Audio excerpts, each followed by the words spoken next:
Share बाजार देखता रह गया मुंह। तिजोरियों में पड़े पड़े ही भारतीयों की किस्मत में जुड़ गए 117 लाख करोड़ रुपए।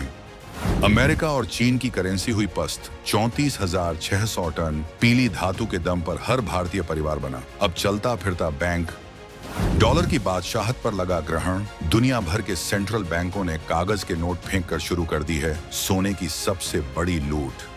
महंगाई और मंदी का बाजार गर्म, लेकिन भारत के घर घर में रखे पुश्तैनी खजाने ने विदेशी ताकतों को दिखा दी उनकी औकात। दोस्तों, दुनिया में जब भी जंग के नगाड़े बजते हैं या अमीरों की तिजोरियां हिलती हैं, तो इंसान का भरोसा कागज के नोटों से उठ जाता है और नजरें सिर्फ एक चीज पर टिकती हैं, वो चीज जो सदियों से ताकत और रुतबे की निशानी रही है। लेकिन इस बार जो हुआ है वो कोई मामूली घटना नहीं है।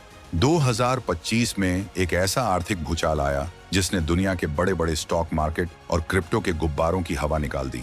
जहां पूरी दुनिया मंदी के डर से कांप रही थी, वहीं भारत के मध्यम वर्गीय परिवारों के चेहरों पर एक अलग ही चमक थी। ये चमक किसी सरकारी स्कीम की नहीं थी, बल्कि उस खजाने की थी जिसे अक्सर हम और आप पुरानी पेटी या बैंक लॉकर में रखकर भूल जाते हैं। एक ऐसी खबर निकलकर सामने आई है जिसने वॉशिंगटन से लेकर लंदन तक के वित्तीय पंडितों के कैलकुलेटर फेल कर दिए हैं। बिना कोई फैक्ट्री लगाए, बिना कोई एक्स्ट्रा मेहनत किए, भारतीय परिवारों ने अपनी संपत्ति में इतना बड़ा इजाफा कर लिया है कि आंकड़ा सुनकर आपके पैरों तले जमीन खिसक जाएगी। HDFC की एक रिपोर्ट ने तहलका मचा दिया है।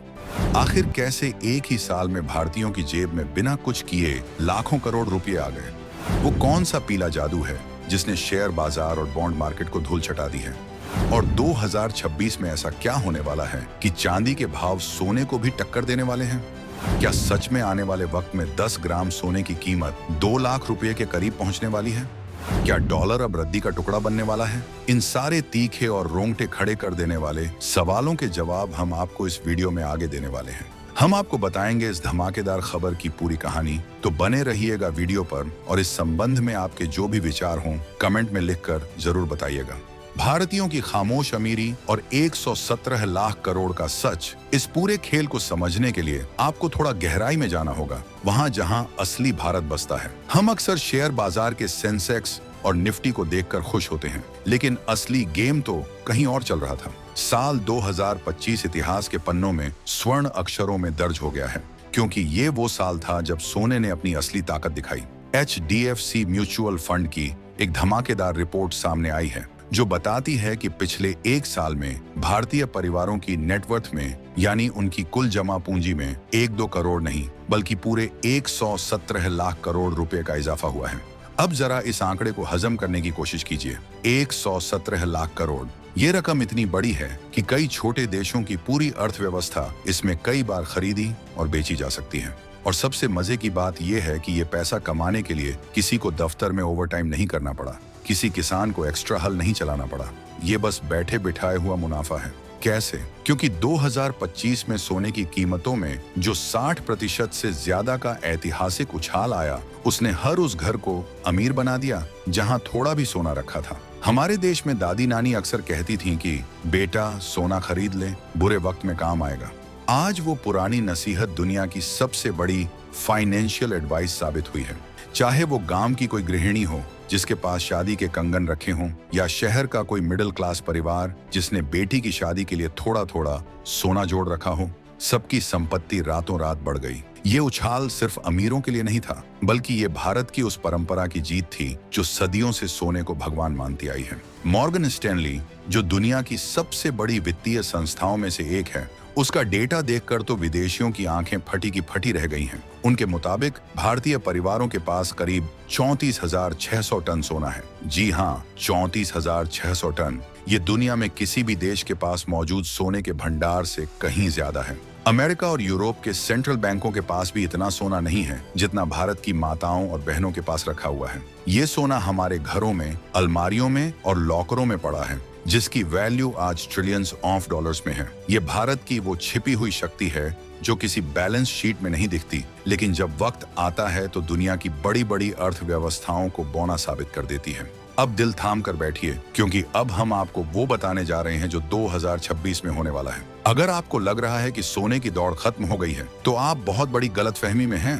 पिक्चर तो अभी बाकी है मेरे दोस्त। ग्लोबल डेटा की रिपोर्ट ने जो भविष्यवाणी की है वो किसी थ्रिलर फिल्म के क्लाइमेक्स से कम नहीं है। रिपोर्ट साफ साफ कह रही है कि साल 2026 के अंत तक सोने की कीमतें आसमान फाड़कर निकल जाएंगी। अंतरराष्ट्रीय बाजार में सोना $6,100 से लेकर $6,700 प्रति औंस तक जा सकता है। अब इसे हम अपनी देसी भाषा और भारतीय रुपये में कन्वर्ट करें तो आंकड़ा दिमाग हिला देने वाला है। इसका मतलब है कि भारत में 10 ग्राम सोने का भाव 1,75,000 रुपये से लेकर 1,95,000 रुपये तक पहुंच सकता है। सोचिए, जिस सोने को हम 50 से 60 हजार में महंगा कहते थे वो अब 2 लाख रुपए को छूने की तैयारी कर रहा है। लेकिन कहानी में असली ट्विस्ट ला रही है चांदी। अक्सर हम चांदी को सोने का छोटा भाई मानकर इग्नोर कर देते हैं, लेकिन 2026 चांदी का साल होने वाला है। ग्लोबल डेटा का अनुमान है कि चांदी $175 से $220 प्रति औंस तक पहुंच सकती है। अगर भारतीय बाजार के हिसाब से देखें तो 1 किलो चांदी की कीमत 3,80,000 रुपए से लेकर 4,60,000 रुपए तक जा सकती है। यानी जो चांदी आज हजारों में है वो लाखों में खेलेगी। सिल्वर अब सिर्फ पायल और बिछिया बनाने वाली धातु नहीं रह गई है। आजकल सोलर पैनल से लेकर इलेक्ट्रिक गाड़ियों और 5G टेक्नोलॉजी तक हर जगह चांदी का इस्तेमाल हो रहा है। इंडस्ट्रियल डिमांड इतनी ज्यादा है और सप्लाई इतनी कम कि चांदी की कीमतें रॉकेट बन चुकी हैं। सोने ने तो सिर्फ शेयर बाजार को पीछे छोड़ा है, लेकिन चांदी तो अपनी रफ्तार से खुद सोने को भी पछाड़ने के मूड में है। जिन लोगों ने चांदी को गरीबों का सोना समझकर जमा किया था वो आज अपनी किस्मत पर नाज कर रहे होंगे। ये भविष्यवाणियां हवा में नहीं की गई हैं, इसके पीछे ठोस कारण है। अमेरिका में ब्याज दरों में कटौती की उम्मीद है, जिससे डॉलर कमजोर होगा और जब डॉलर कमजोर होता है तो सोना मजबूत होता है। ये अर्थशास्त्र का पुराना नियम है। इसके अलावा दुनिया भर में जो तनाव चल रहा है, कभी युद्ध कभी ट्रेड वॉर, उसने निवेशकों को डरा दिया है। और डर के माहौल में इंसान सिर्फ एक ही चीज पर भरोसा करता है, वो है सोना। अब सवाल ये उठता है कि आखिर सोने में इतनी आग लगी क्यों है? क्या सिर्फ आम आदमी सोना खरीद रहा है? जी नहीं, असली खिलाड़ी तो पर्दे के पीछे हैं। ये खेल अब देशों के बीच की वर्चस्व की लड़ाई बन चुका है। हम बात कर रहे हैं दुनिया भर के सेंट्रल बैंकों की, चाहे वो चीन का सेंट्रल बैंक हो, रूस का हो या फिर तुर्की और पोलैंड का। सब के सब पागलों की तरह सोना खरीद रहे हैं। साल 2022 के बाद से एक नया ट्रेंड शुरू हुआ है। सेंट्रल बैंक हर साल करीब 1,000 टन सोना खरीद रहे हैं। पहले ये देश अपना विदेशी मुद्रा भंडार डॉलर में रखते थे। डॉलर को दुनिया का राजा माना जाता था, लेकिन अब इन देशों को अमेरिका पर भरोसा नहीं रहा। उन्हें डर है कि कल को अमेरिका ने अगर उनकी संपत्ति फ्रीज कर दी तो क्या होगा। इसीलिए अब डॉलर को डंप किया जा रहा है और गोल्ड को पंप किया जा रहा है। सोना अब डॉलर के बाद दुनिया का दूसरा सबसे बड़ा रिजर्व एसेट बन चुका है। इसे डी-डॉलराइजेशन कहते हैं, यानी डॉलर की बादशाही को खत्म करने की साजिश। जब देश अपनी तिजोरी में कागज के नोट की जगह असली सोना भरते हैं तो वो अपनी मुद्रा को सुरक्षित कर रहे होते हैं। बढ़ता ग्लोबल कर्ज और करेंसी पर उठते सवाल इस आग में घी का काम कर रहे हैं। दुनिया को समझ आ गया है कि नोट तो कभी भी छापे जा सकते हैं, मशीन चलाओ और नोट छाप लो, लेकिन सोना छापा नहीं जा सकता। उसे खदान से निकालना पड़ता है, उसकी मात्रा सीमित है। यही कमी उसे बेशकीमती बनाती है। भारत के लिए ये स्थिति बहुत फायदेमंद है। हमारे पास जो 34,600 टन सोना है वो हमारी अर्थव्यवस्था का ऐसा सुरक्षा कवच है जिसे कोई परमाणु बम भी नहीं भेज सकता। अगर हम इस सोने का सही इस्तेमाल कर पाएं, जैसे digital gold, sovereign gold bond या गोल्ड मोनेटाइजेशन स्कीम के जरिए इसे बाजार में लाएं, तो भारत की इकोनॉमी को इतना बड़ा बूस्ट मिलेगा कि हम चीन और अमेरिका को बहुत पीछे छोड़ देंगे। जो सोना लॉकर में पड़ा धूल खा रहा है, अगर वो सर्कुलेशन में आ जाए तो भारत को विदेशी बैंकों से कर्ज लेने की कभी जरूरत ही नहीं पड़ेगी। हर सिक्के के दो पहलू होते हैं। जहां ग्लोबल डेटा 2026 में तूफानी तेजी की बात कर रहा है, वहीं ICICI की एक रिपोर्ट थोड़ा संभल कर चलने की सलाह दे रही है। उनका कहना है कि 2026 में सोने की रफ्तार थोड़ी धीमी हो सकती है।